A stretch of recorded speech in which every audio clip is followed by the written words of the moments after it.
हाय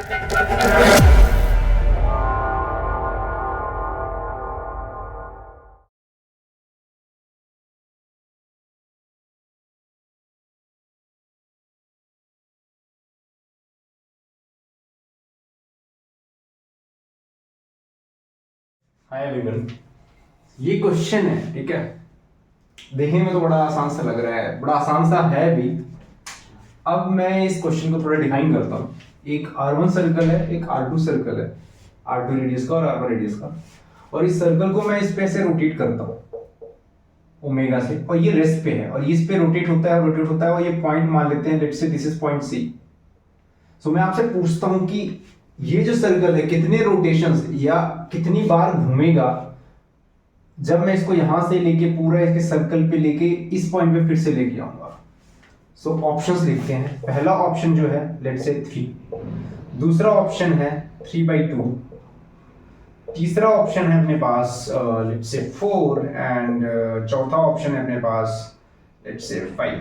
ठीक है, इनमें कौन सा आंसर सही है और कौन सा आंसर गलत है अभी अगर सॉल्व करो पॉज करके। ठीक है, सॉल्व करो, एक बार सॉल्व कर लिया, चलो आगे चलते हैं। थोड़ा सा इंट्यूटिव क्वेश्चन है, थोड़ा सा इंट्यूटिव क्वेश्चन नहीं भी हो सकता है। तो गिवन है R1 अपने पास 3 सेंटीमीटर और R2 कितना दे रखा है, कितना दे रखा है 1 सेंटीमीटर। अब देखो, पहली बार में जो इंसान पहली बार में सोचता है वो इसका आंसर क्या दे देगा 3 टाइम्स, राइट। क्योंकि ये सर्कल 1 सेंटीमीटर है, ये 3 सेंटीमीटर है, इसका रेडियस, इसका सर्कमफेरेंस 3 टाइम्स है, तो इसको 3 बार घूमना पड़ेगा ताकि इसके पूरे सर्कमफेरेंस को ये कवर कर ले। ठीक है, okay. But what if I से इसका आंसर 3 नहीं है या 3/2 भी नहीं है, इसका आंसर क्या है अभी नहीं पता था, लास्ट में पता चलेगा। ठीक है, लास्ट तक देखो। अब देखो, मैंने ये बोला है कि ये रोटेट कर रहा है, स्लिप नहीं कर रहा है, रोटेशन विदाउट स्लिपिंग। अगर रोटेशन आपको बोल रहा है कि it is rotating over a surface, तो अगर आपको मेंशन नहीं किया जाता, आपको बाद में रोटेशन फिजिक्स में जब पढ़ोगे तो अगर रोटेशन बोल दिया तो आपको अगर मेंशन नहीं किया तो आप मान चलोगे this is rotating without slipping. तो ये बहुत सही बात बता रहा हूँ आपको, जिससे आपको कंफ्यूजन नहीं होगा। और हो सकता है कि JEE एडवांस या JEE मेंस या नीट में वो क्वेश्चन बोनस ना हो आपके इस असम्पशन पे। तो प्लीज हमेशा ये अज्यूम करके चलो कि अगर रोटेशन लिखा है तो विदाउट स्लिपिंग मान के चलना है। तो ये स्लिप नहीं हो रहा है। अब देखो, इसका जब भी ऐसे पूरा रोटेट करेगा, इसका ये लोअर मोस्ट पॉइंट देखो L देखो, जो ऊपर वाला सर्कल है L जो है L, ठीक है। और L जब इस सर्कल के पॉइंट कांटेक्ट में आएगा, अब इस सर्कल का जो कांटेक्ट पॉइंट है वो तो रेस्ट पे है, इसके सारे सर्कल के जो R1 सर्कल है, जो बड़ा सर्कल है, उसके सारे पॉइंट्स क्या है हमेशा रेस्ट पे हैं। और ये बहुत अच्छा कॉन्सेप्ट होता है कि जब भी दो मतलब कोई भी चीज है, मतलब किसी भी, अगर मैं इस पे बोल रहा हूँ कि this is rotating without slipping, इसका मतलब अगर ये जो सरफेस है अगर ये रेस्ट पे है तो इसका जो लोअर मोस्ट पॉइंट होगा जो कांटेक्ट में आएगा उस इंस्टेंटेनियस टाइम के लिए वो क्या होगा, रेस्ट पे होगा। ठीक है, वो कॉन्सेप्ट लगाते हैं। ठीक है, या फिर अगर ये किसी वेलोसिटी v से मूव कर रहा है, ये सरफेस इधर जा रहा है इधर भी जा रहा है, तो इस सरफेस इस पॉइंट को भी वेलोसिटी अगर विदाउट स्लिपिंग नहीं हो रही है तो वो भी v ही होगी, वेलोसिटी सेम होगी, स्पीड तो क्या ही कहने, स्पीड तो सेम होगी ही होगी। ठीक है, चलो भाई आगे अपन ये कॉन्सेप्ट समझ लिया कि विदाउट स्लिपिंग क्या होता है, जो कांटेक्ट पॉइंट्स होते हैं विदाउट स्लिपिंग, ये कॉन्सेप्ट है, याद रख लो, इसका बहुत काम आता है, बहुत ज्यादा काम आता है। विदाउट स्लिपिंग जो वेलोसिटी होती है, वेलोसिटी ऑफ कांटेक्ट पॉइंट्स बोल रहा हूं मैं यहाँ पे, इज इक्वल। ठीक है, ये कॉन्सेप्ट ध्यान में रखना है, इसके बाद इसको सॉल्व करेंगे।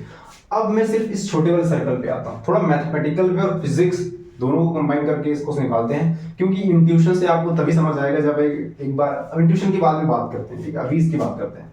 ठीक है, प्रूव करते हैं इसको। ठीक है, क्योंकि प्रूव करना थोड़ा टफ होता है, इंट्यूशन से लगना इजी होता है। तो अभी देखो, इस छोटे वाले सर्कल को आप बाहर निकालो, इस फ्रेम से बाहर निकालते हैं। ठीक है, चल आ रहा भाई, इसको हमने निकाला बाहर। ठीक है, अब बोल रहा है कि ये हमारे साथ क्या करोगे, हम बताते हैं इसके साथ क्या करना है। ठीक है, ठीक है, ओके। अब ये जब रोटेट कर रहा है तो इसका जो सेंटर है सी, ये किसी वेलोसिटी v से मूव करेगा एक सर्कल पे जिसका रेडियस r1 प्लस r2 होगा। ये तो आपको समझ आ रहा है कि ये पूरा का पूरा जो इसका सेंटर है सी, ठीक है, ये एक सर्कल में मूव करेगा जिसका रेडियस होगा r1 plus r2 which is 4 centimetres. ये आप बात से सहमत होगी नहीं?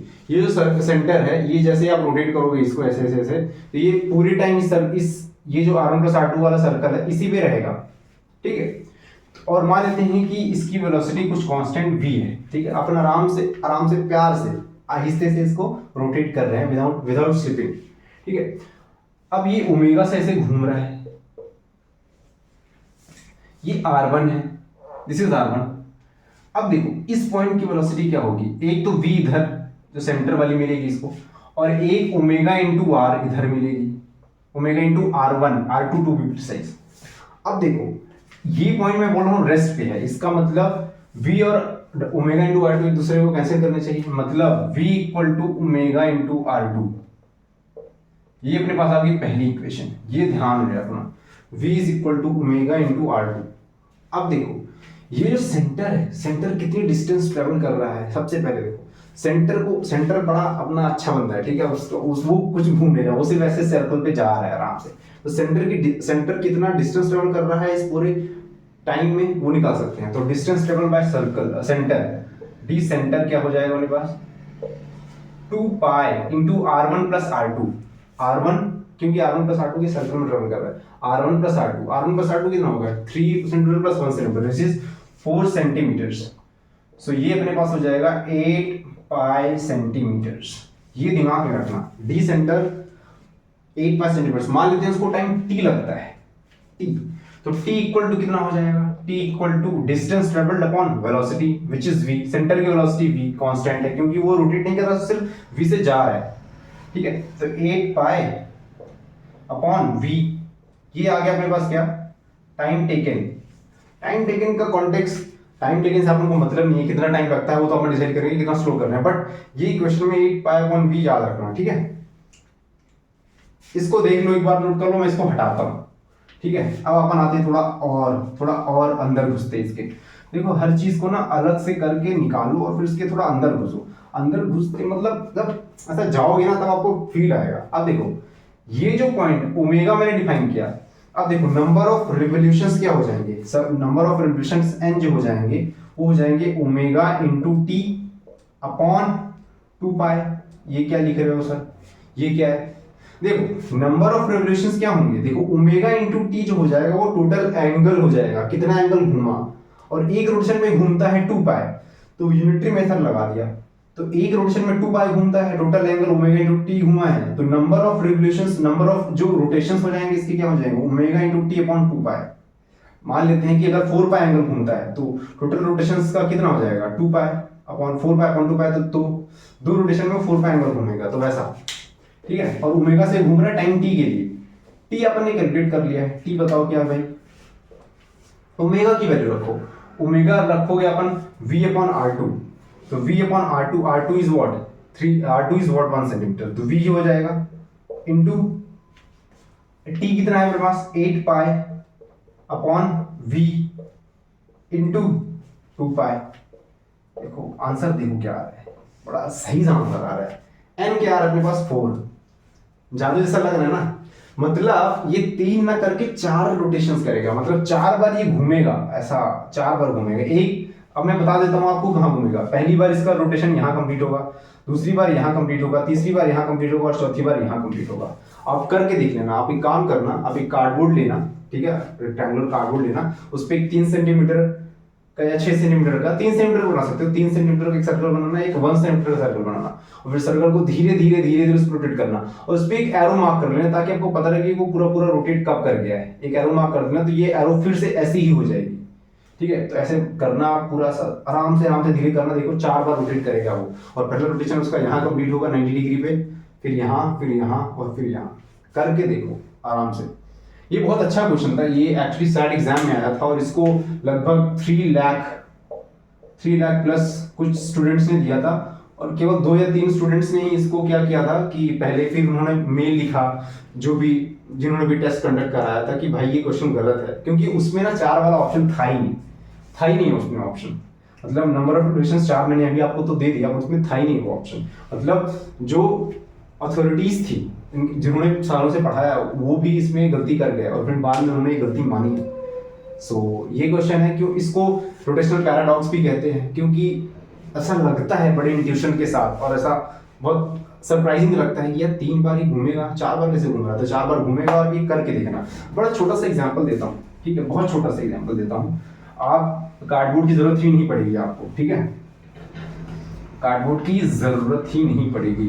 देखो यार, स्लीपिंग का कॉन्सेप्ट यूज हुआ मैथ्स के क्वेश्चन में, लगभग मैथ्स का क्वेश्चन है, फिजिक्स का भी बोल सकते हो आप, रोटेशन का क्वेश्चन बोल सकते हो। और सच बता रहा हूँ, ये जे एडवांस के लेवल तक आ सकता है सीरियसली, क्योंकि भाई वो पहला ऑप्शन ए रखेगा 3 मार्क करके आगे बढ़ जाओगे, हो जाएगा -1 तुम्हारा, समझ रहे हो, ठीक है। तो ये चीज समझो।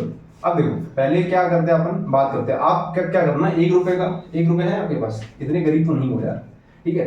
तो 1 रुपए लेना, ठीक है, या 2 रुपए जितने भी हो, ठीक है, उसके ऊपर 1 और रुपए ऐसे रख देना, ठीक है।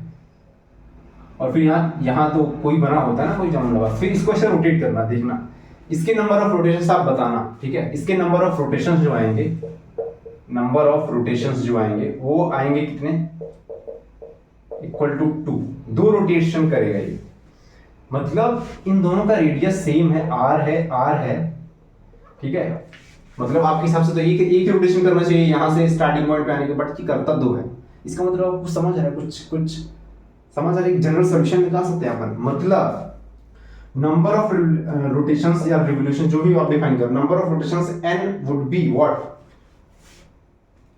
बड़ा सर्कल का रेडियस, बड़ा सर्कल इस पे घूम रहा है, अपॉन छोटा या बराबर छोटा सर्कल, ठीक है। इसका r ले लो और इसका स्मॉल r ले लेते हैं, ठीक है। छोटे सर्कल को स्मॉल लेटर से रिप्रेजेंट कर रहे हैं ताकि आपको समझने में आसानी हो, ठीक है। बड़ा सर्कल अपॉन छोटा सर्कल +1, बस इतना कर देना, आपका सारा आंसर आ जाएगा, ठीक है। ये एक ट्रिक है, ठीक है। अब देखो लास्ट में किसी को ना समझ आया हो, देखो मोस्टली मुझे भी बहुत टाइम लगा इस चीज को समझने में, ठीक है। एक बार में मेरे से नहीं हुआ था, ठीक है। जब मैं इसको समझा था कोटा के डेज में, मैंने सोचा था कि कैसे इस क्वेश्चन को किया जाए, तो ये नहीं समझ आया था, तो लास्ट में मैंने तो फॉर्मूला याद रख लिया। फिर मैं धीरे धीरे अपना टाइम लेके, भाई अपने मेरे पास क्या था, 2 साल थे मेरे पास, 2 साल है भाई, 2 साल तक मैं क्वेश्चन को ऐसे सॉल्व करूं या इंट्यूशन सॉल्व करूं या फिर मैथ्स का यूज करके करूं, क्या मतलब है, मेरा आंसर सही आना चाहिए। तो मैंने आराम से आंसर सही निकाला, फिर धीरे धीरे मुझे अंडरस्टैंडिंग हुई और मुझे समझ आ गई चीज। डजंट मैटर यार कब समझ आती है, ठीक है। तो ये एक अच्छा क्वेश्चन है जो कि आ सकता है आपके एग्जाम में, तो प्लीज नोट इट डाउन। और thank you. If you like the video, subscribe, comment और क्या करते हैं, hit the bell icon. Thank you.